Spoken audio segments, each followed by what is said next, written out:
You know, there are places in the world that feel untouched, forgotten by time. This is one of them.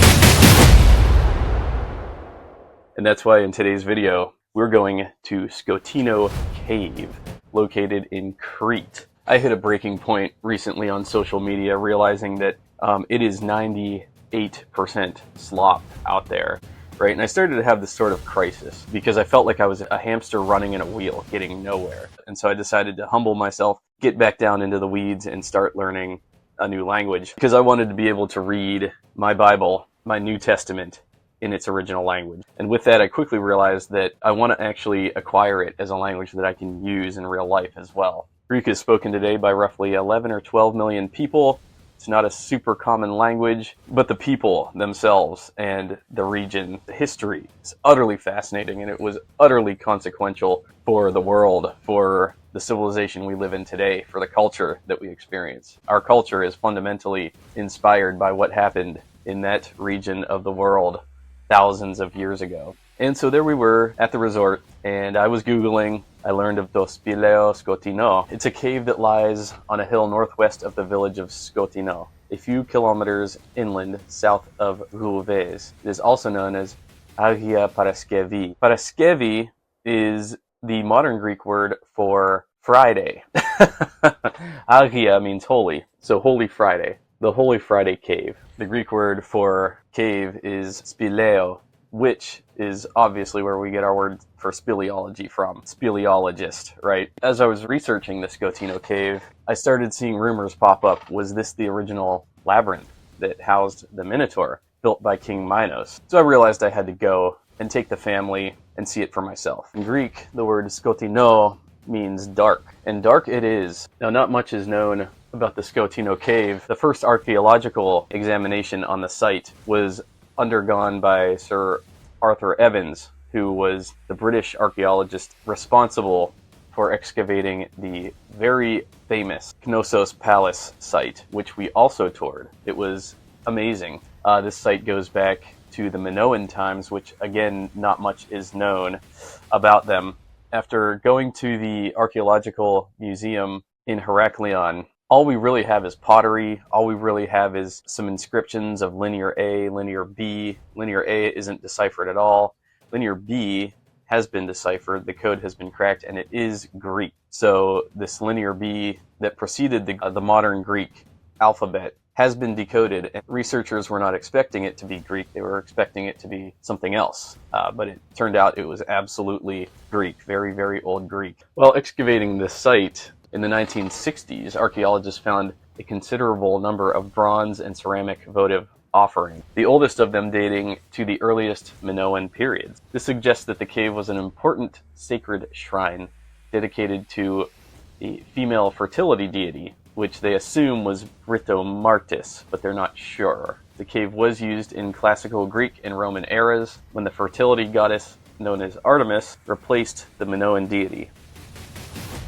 Again, these are all guesses. Nobody really knows for sure. Now, after having been to the cave, let's talk about it. First off, getting to the cave is pretty easy, actually. It's about a half-hour drive from where we were staying in Litos Beach.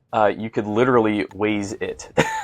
The way we navigate on trips to find obscure locations is we use both Waze, Google Maps, and we also rely on AllTrails. AllTrails is basically the Yelp for hiking. It's the Yelp for finding hiking trails as well as prominent landmarks in the area. It's amazing. But unfortunately, you need to rely on all three and sometimes even then it can be very confusing. So we followed Waze to SKOTINO Cave, and it got us most of the way there. It was a beautiful winding road, just gorgeous. The mountains, the landscape, the Mediterranean, it's otherworldly. Truly a setting for the Greek gods, I believe.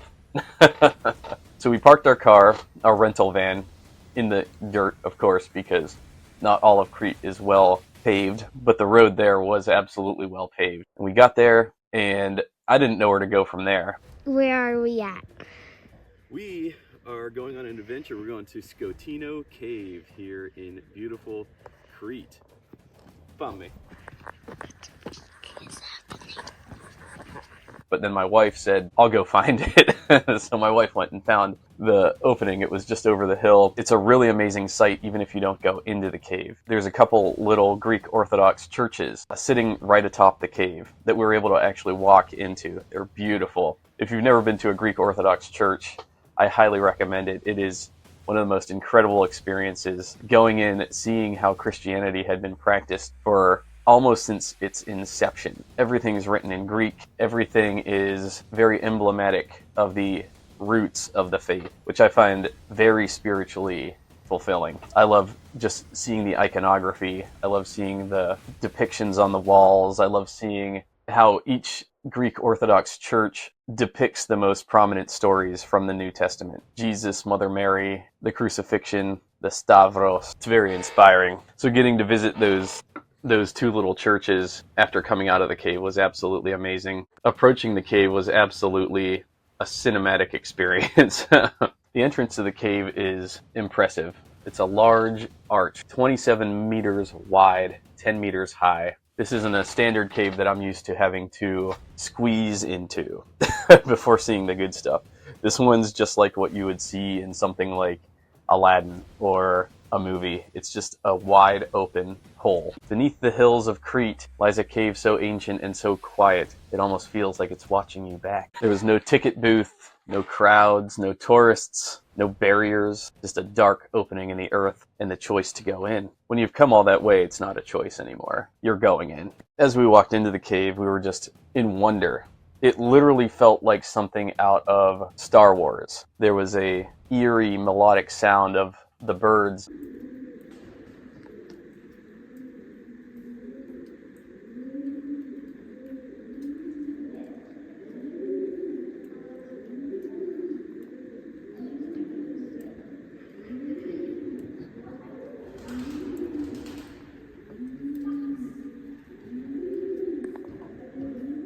Because of the size of the cave, the birds that are brooding in the little crevices just creates the coolest atmospheric environment. You really feel like you're somewhere otherworldly. It really does. It really feels like you're in a Greek myth yourself. It's as if you've gone into another dimension entirely, another realm almost. And in some ways you did. We had our flashlights, and I would always scout the trek before bringing my family just to make sure it was safe and it was something that they could handle.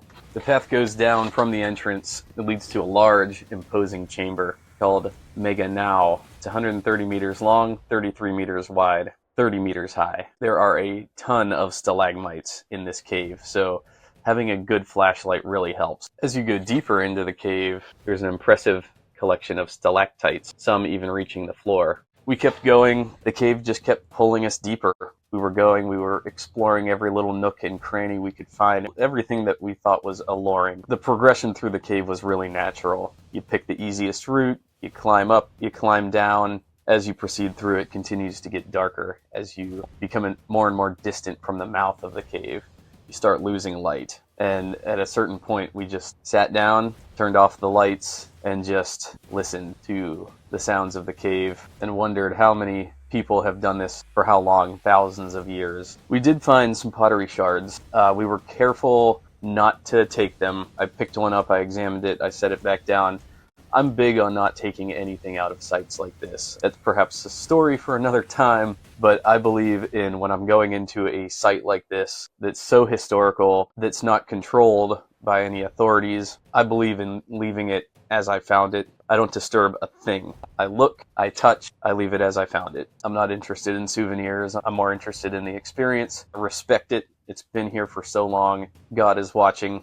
While in the cave, I felt God's presence, and I could just feel his Holy Spirit down there. The cave may have been used for pagan purposes in the past, but now it has been reclaimed by the true Lord, Jesus Christ. And then once we went as far as I felt comfortable, there's always that point where you're like, let's turn around, we've seen enough. And I looked back, I saw a small opening, a small crevice. I said, once again, you guys stay here, I have to go see this. It turns out there is a smaller antechamber known as the altar. This is where sacrifices were carried out, allegedly. There are drains on the surface of the floor that were used for libations and offerings to the god of the underworld. Blood, oil, wine, etc. We found the Adoration Hall, the most spectacular chamber of the cave by far. It's between the altar and Adyton. It lies 50 meters underneath the level of the entrance. It is vaulted. It's roughly 12 by 12 by 10 meters. In the winter, apparently, it becomes flooded up to 1/3 of its height. Luckily, we weren't there during this, so we were able to see the whole thing. I came out of the Adoration Hall and I told my wife, you have to see this. So we carefully climbed down. I assisted everybody along the way, and we just were in awe. While in Adoration Hall, I said, it's time to leave. And my wife said, are you sure that's the way out? My mind immediately went to the Labyrinth idea. Oh no, here we are, deep in this cave, fully 100% reliant on our flashlights. And now here we are doubting that we know the way out. I had already gone down there. I had already come out. I was fully confident I knew the way out, but sometimes somebody questioning you is enough to cause you to panic in a moment like that.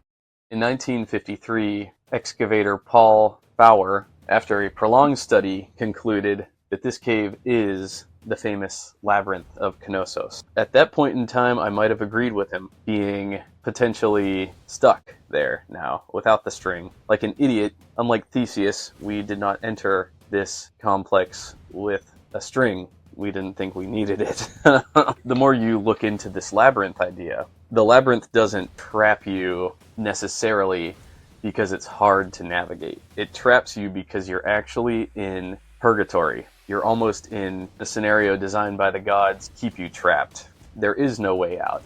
And the more you seek, the more you look around, the more you try to scramble your way out, it will never happen because that's the scenario. You're in a mega dungeon because unbeknownst to you, you unwittingly entered into a supernatural realm of which there is no escape. And that is, to me, one of the most terrifying ideas, right? It's not that you're so helpless that you can't even rely on your own skill or knowledge or reasoning to get you out. It's supernatural. And that's one of my greatest fears. You know, looking through old myths, the material world is not scary. We can easily, rationally climb our way out of a situation like that. But if you did, unbeknownst to you, enter into a supernatural realm, well, you're trapped there forever, for eternity. And there's a lot of Greek myths that hearken to this. In Greek mythology, the realm known as Tartarus was the deepest part of the underworld. This is where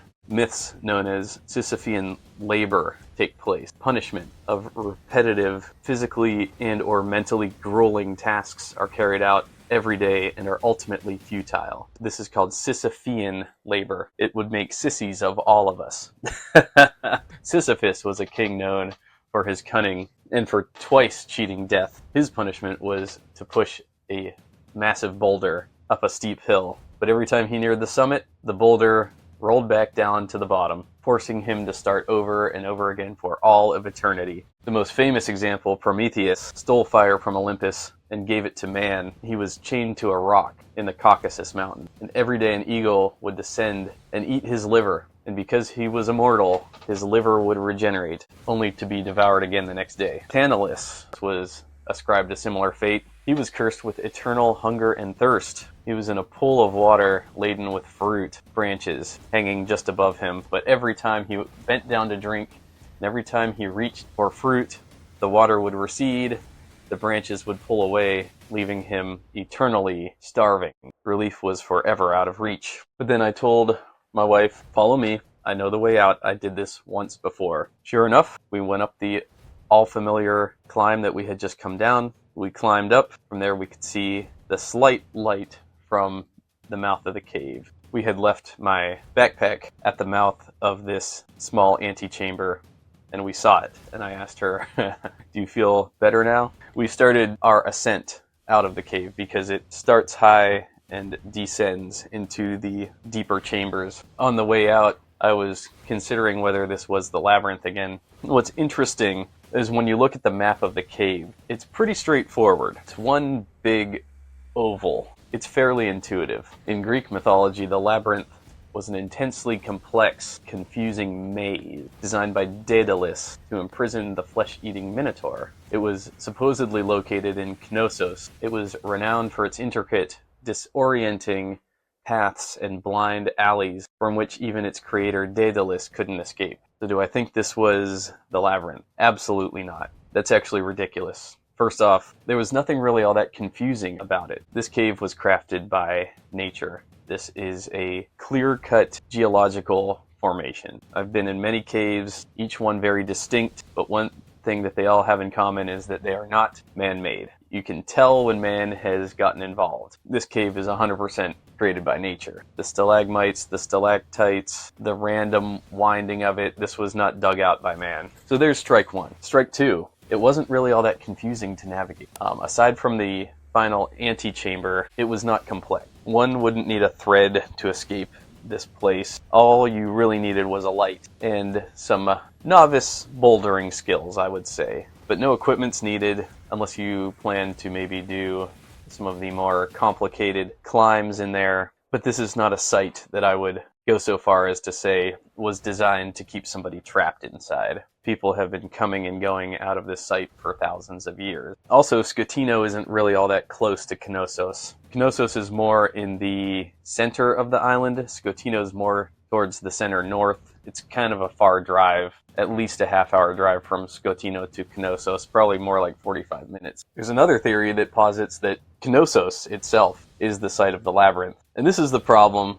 A lot of historians, they want to ascribe myths with places. Knossos was very much a communal area, most likely for royalty. After touring the grounds myself, again, nothing all that confusing about it. It was a spectacular site, but to me does not fit the description of the labyrinth. There is, however, a third theory. There is a site located in Gortin, which isn't far from Knossos, a little bit further south in the mountain. It's one that the Germans occupied in World War II. There's a very popular YouTube video done on this site, but you can't go in. I'll leave a link to that video down below. It's got well over 1 million views. An absolutely incredible site. Maps from the 16 and 1700s for tourists show that they did claim this was the labyrinth, in fact, site in Gortin. So my money is on that site. Tourists had been frequenting that cave and inscribing their name in it for hundreds of years until the Nazis ruined it, of course. They also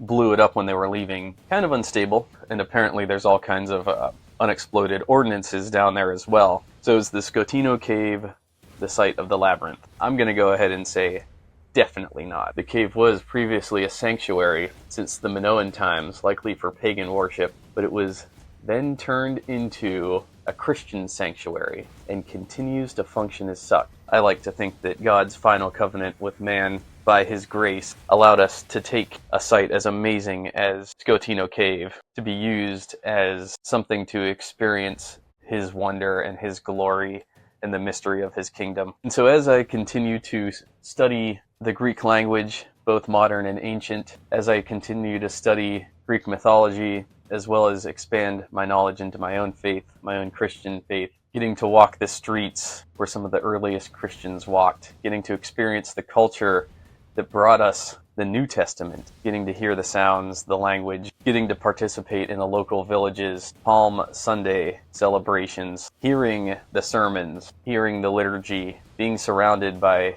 people that have been practicing the same faith for centuries. I feel like that is something that helps you grow.